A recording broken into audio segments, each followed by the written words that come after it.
Hello children, మనం అందరం తెలుగు చాలా బాగా మాట్లాడుతున్నాం కదా. రాయలేకపోతున్నాం ఎందుకు? టీచర్ ఏమన్నా నోట్తోటి ఒక అక్షరం చెప్తుంటే రాయలేకపోతున్నాం, ఇలా ఎందుకు జరుగుతుంది అని కొంతమంది పిల్లలకి అనుమానం. నిజంగానే చాలామంది పిల్లలు ఏవైనా కొన్ని ఇంటికి రాయడానికి ఇస్తే అవి ఆ రోజు రాస్తున్నారు, 2 రోజులు రాస్తున్నారు, మూడో రోజు చదవమంటే చదవలేకపోతున్నారు. మనం చదవడము అంటే గుర్తుపెట్టుకుంటే మీరు చదవగలరు. మరి అన్ని అక్షరాలను ఎలా గుర్తుపెట్టుకోగలం? దానికోసం ఏమైనా ఈజీగా గుర్తుపెట్టుకునే మార్గం ఏమన్నా ఉందా అని. నిజం చెప్పాలంటే ఈజీగా గుర్తుపెట్టుకునే మార్గం ఏమీ లేదు, కానీ మీరు ఒకే అక్షరాన్ని మరల అంటే దాన్ని ఎక్కువగా చూస్తూ ఉంటే, దాన్నే రాస్తూ ఉంటే, దాన్నే అంటూ ఉంటే మనం తొందరగా గుర్తు తెచ్చుకోగలం. చూడండి, మన ఇంటికి రోజు వచ్చే కూరలు అమ్మే అబ్బాయో లేకపోతే రోజు వచ్చే వాళ్ళనో మనం చాలా తొందరగా గుర్తుపడతాం. రోజు మావయ్య మన ఇంటికి వచ్చారనుకోండి, వాళ్ళ దగ్గరికి చాలా చనువుగా వెళ్తాం కదా. అదేవిధంగా మనం అక్షరాలతోటి వాటి ధ్వనులతోటి స్నేహం చేయాలమ్మా. రాస్తూ ఉండాలి. ఈజీగా అంటే మీరు రాయకుండా ఇలా చూడంగానే చిట్టి రోబోస్లాగా ఇలా చూడంగానే వచ్చేయాలంటే చాలా కష్టం. చదువు అంత ఇష్టంగా మీరు చదవకపోతే అది అస్సలు మన దగ్గరికి రాదు. మీరు దాంతో ముందు స్నేహం చేయాలి, ఫ్రెండ్షిప్ చేయాలి. మీరు ఎవరితో అయితే ఫ్రెండ్షిప్ చేస్తారో వాళ్ళతోటి ఎప్పుడు డెవలప్ అవుతుంది మనకి ఫ్రెండ్షిప్? రోజు ఆడుకుంటే అవుతుంది కదా. అలాగే అక్షరాలని పని ఉన్నా లేకపోయినా, హోంవర్క్ ఇచ్చినా ఇవ్వకపోయినా రోజు సాధన చేయాలి. అది చూడండి, నేను ఇప్పుడు కొన్ని అక్షరాలు ఇక్కడ రాశాను. ఆ, కా, గా, ద, త, వా, రా, పా, సున్నా. ఈ అక్షరాలే మనం ఒక వారం రోజుల పాటు, 7 రోజుల పాటు లేదా 8 రోజుల పాటు నేను ఈ అక్షరాలే చూస్తాను, వీటిని ముందు నేర్చేసుకుంటాను. ఒక గ్రూపు, ఇది ఒక సమూహం అనమాట. ముందు వీటిని నేర్చుకుంటాను అనుకున్నారనుకోండి, తొందరగా పని అయిపోతుంది. చూడండి, చెప్పండి. ఆ, కా, గా, డా, తా, వా, రా, సున్నా, పా. ఈ అక్షరాలు, దీనికి ఏ విధమైన గుణింతపు గుర్తులు లేవు, ఒత్తులు లేవు. ముందు ఈ అక్షరాలని మీరు గుర్తుపెట్టుకోవాలి.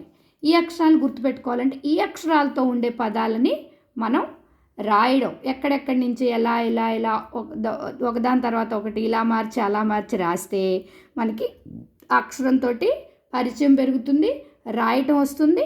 మీరు రాసేటప్పుడు మాత్రం నోటితో అంటూ రాయాలి ఏమ్మా.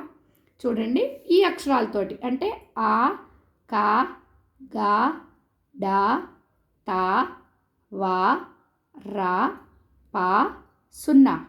వీటి యొక్క ఏదైతే వరుస క్రమాన్ని మార్చడం ద్వారా మనం ఇక్కడ కొన్ని పదాలను రాసుకున్నాం. ఆ పదాలు చూడండి.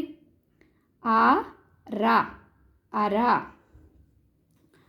ఆ, లా, కా, అలక. ఆ, రా, కా, అరక. ఆ, వా, తా, లా, అవతల. ఆ, రా, గా, డం. డా పక్కన సున్నా పెడితే డం, అరగడం.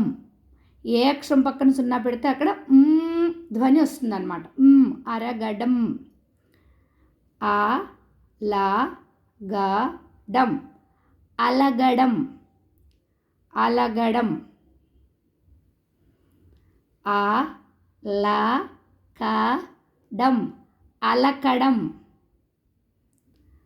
ఆ, వా, కా, రం, అవకరం. తా, లా, గా, డా, తలగడ. తా, లా, తల. కా, లా, వా, రా పక్కన సున్నా పెడితే రం, కలవరం. కా, లా, కల. కా పక్కన సున్నా పెడితే కం, పా కంప. మీరొకటి చూడాలమ్మా, పాకి పైన మనకి గుర్తు ఉంది కదా, దీనికి దానికి కొంచెం దూరం ఉంచాలి. వాకి రెండు కలిపేస్తాం, పాకి కొంచెం దూరంగా ఉంచుతాం. సరేనా? కలపడం. తర్వాత చూడండి, కా డా గా డం కడగడం. వా రా పక్కన సున్నా పెడితే రం వరం.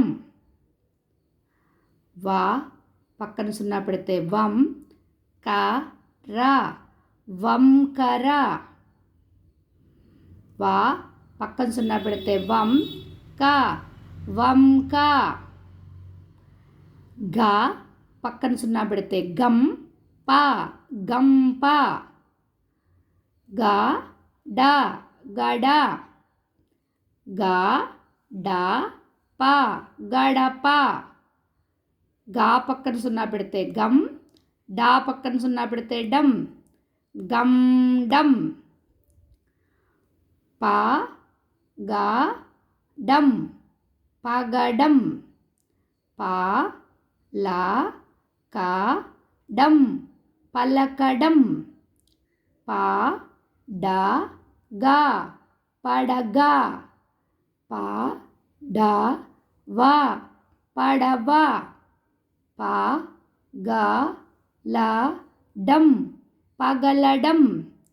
పా లా కా పలక. పా డా కా పడక. ఈ అక్షరాలు వాటితో వచ్చిన పదాలు. ఓకే, నేను ఇంకొకసారి పదాలు చదవనా?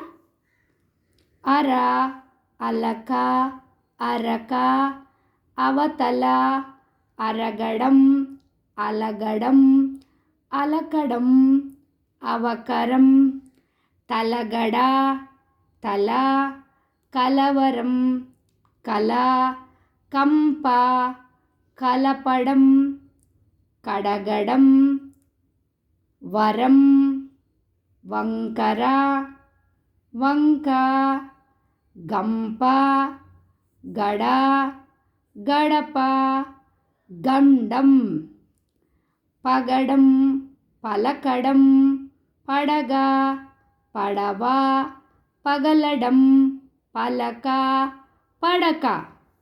చూడండి, 9 అక్షరాలతోటి మనం 9 అక్షరాలతోటి ఇన్ని పదాలు వచ్చేసాయి మనకి. మీరు ఈ అక్షరాలన్నీ గుర్తుపెట్టుకుంటానికి ఇవి చాలా మనకు ఉపయోగపడతాయి. ఇలాగా దీనిని సాధన చేయండి. సరేనా? Thank you.